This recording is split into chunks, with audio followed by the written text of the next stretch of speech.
Perkembangan era digital masa kini tak dipungkiri sangat membantu dan mempermudah banyak orang untuk mencari tahu hal-hal yang mereka inginkan dalam waktu yang singkat sekalipun. Banyak akun media sosial yang kini dengan gamblang membagikan banyak ilmu atau pengetahuan baru untuk bisa dipahami banyak orang. Mulai dari kesehatan, rahasia masakan yang enak, bahan-bahan yang bagus untuk membuat pakaian, hingga info terbaru yang bisa dengan mudah kita dapatkan hanya dengan menghabiskan waktu meluncur di sosial media. Banyak kelebihan dari kemudahan tersebut yang mampu membantu banyak pekerjaan. Namun sayangnya, semakin berkembangnya hal tersebut, kemudahan dalam mencari dan memperoleh informasi, khususnya mengenai kesehatan, seringkali menyebabkan dampak yang buruk untuk seseorang. Meski info tersebut hadir dari akun yang ahli atau komunitas yang cukup terpercaya, seseorang yang menyaksikan informasi tersebut dan melakukan diagnosa sendiri atau self-diagnosis ini cukup berbahaya. Bicara soal kesehatan mental, cukup banyak yang membagikan kisah kesehatan mentalnya yang tidak baik ke media sosial, di mana hal ini menjadi pengaruh yang cukup buruk untuk generasi di masa depan. Kesedihan, depresi, melabeli diri dengan introvert dan ekstrovert, hingga menerka-nerka pribadian orang lain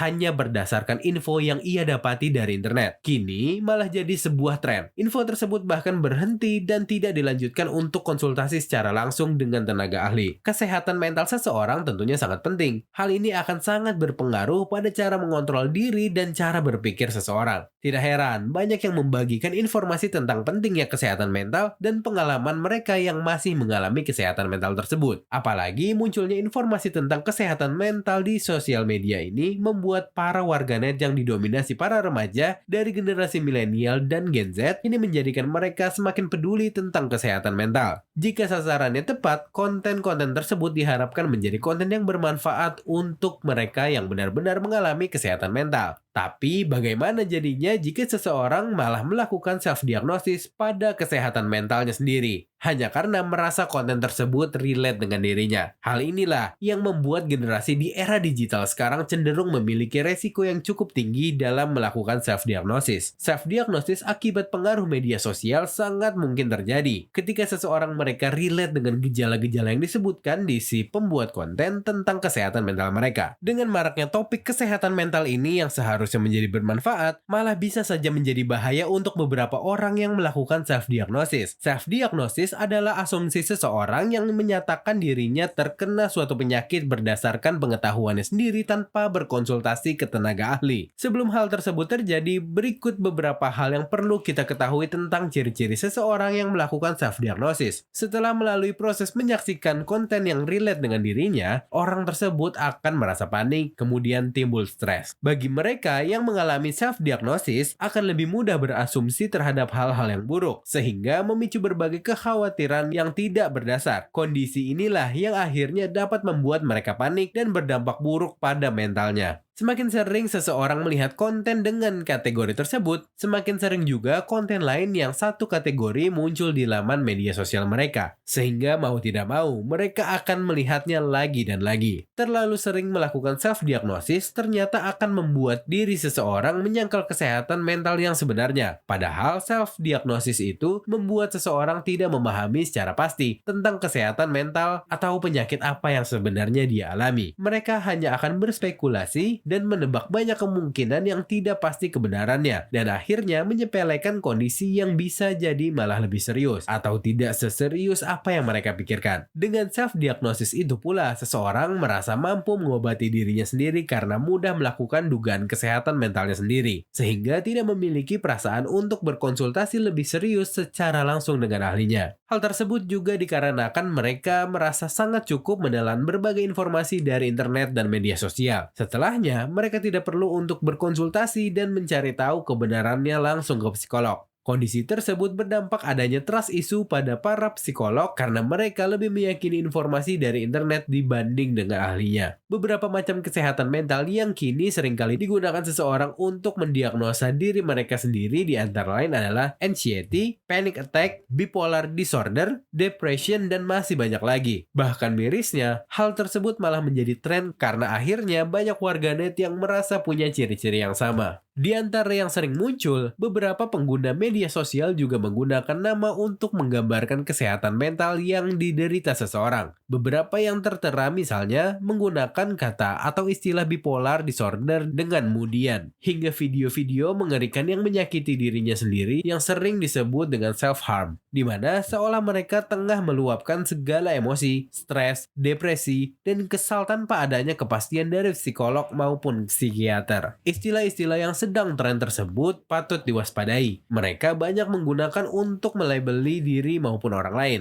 Hal tersebut akan menyebabkan seseorang melakukan self-diagnosis dan penanganan yang tidak tepat. Semakin tinggi kesadaran masyarakat tentang kesehatan mental adalah hal yang baik. Namun, sangat disayangkan jika self-diagnosis ini malah menjamur di kalangan muda-mudi yang harusnya punya semangat lebih untuk masa depannya. Cassandra, psikolog dari Universitas Indonesia, menanggapi hal ini dengan menyatakan mendiagnosa diri sendiri yang mengidap penyakit tertentu akan menyebabkan berbagai kekhawatiran yang bahkan tidak perlu dan akan berujung menjadi kecemasan. Ditambah lagi akan membuat seseorang mendapat penanganan yang salah atau sebaliknya. Bahkan bisa jadi ia punya keadaan yang lebih jauh lebih serius dari yang ia diagnosa sendiri. Melakukan riset tentunya dibolehkan apalagi jika sumber tersebut sudah terpercaya. Yang banyak terjadi adalah mereka terpaku pada satu jawaban saja. Berkonsultasi kepada orang yang tepat sangat diperlukan. Salah satu gejala yang harus ditindak setelah self-diagnosis yang berlebihan adalah ketika ia mengalami kesulitan dalam mengontrol emosi, tidak dapat bekerja dan melaksanakan kewajiban dengan efektif, mengalami gangguan tidur dan nafsu makan yang buruk, trauma, tidak menikmati aktivitas yang biasanya ia suka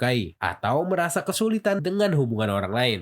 Karena itu, langkah awal yang perlu diperhatikan untuk mencegah self-diagnosis agar tidak berlanjut, salah satunya dengan hindari mencari tahu lebih dalam melalui internet. Karena kebenarannya yang belum bisa dipastikan. Meski beberapa sumber ada yang terpercaya, namun hal ini bukan cara penanganan yang efektif dan beresiko salah dalam mendiagnosa dan penanganannya. Hindari juga melakukan tes mental atau kepribadian secara online, karena web seperti ini sudah cukup banyak tersedia. Lebih baik lewati keinginan tersebut karena sudah pasti kredibilitasnya diragukan. Karena hanya berdasar gambaran umum saja. Meski seseorang merasa kondisi orang tersebut sama persis dengan kondisinya, nyatanya dalam ilmu kesehatan mental yang cukup luas belum tentu sama. Sayangnya, masih banyak yang menjadikan kondisi orang lain sebagai rujukan. Dengan menemukan gejala yang sama, akhirnya ia merasa dirinya harus punya penanganan yang sama dengan orang tersebut. Bahkan cukup hanya dengan orang tersebut berbagi pengalamannya. Pergi ke psikolog atau psikiater bukanlah hal yang memalukan. Karena kenyataannya berkonsultasi dengan pakar kesehatan mental tidak menandakan seseorang tersebut terganggu jiwanya. Hal tersebut juga perlu dilakukan jika ciri-ciri yang sudah disebutkan sudah terjadi pada diri mereka yang melakukan self-diagnosis. Hal sederhana ini juga dapat jadi pilihan, misalnya dengan pergi ke toko buku dan membeli buku-buku self-improvement untuk memberi asupan diri agar lebih banyak menyerap semangat hidup dan kegiatan positif lainnya daripada sibuk menjelajah internet tanpa sumber yang belum terpercaya. Atau bisa juga meminimalisir penggunaan internet dengan mendengarkan podcast atau audiobook yang memotivasi. Jadi, cara menghindari self-diagnosis versi kalian gimana nih? Share di kolom komen ya.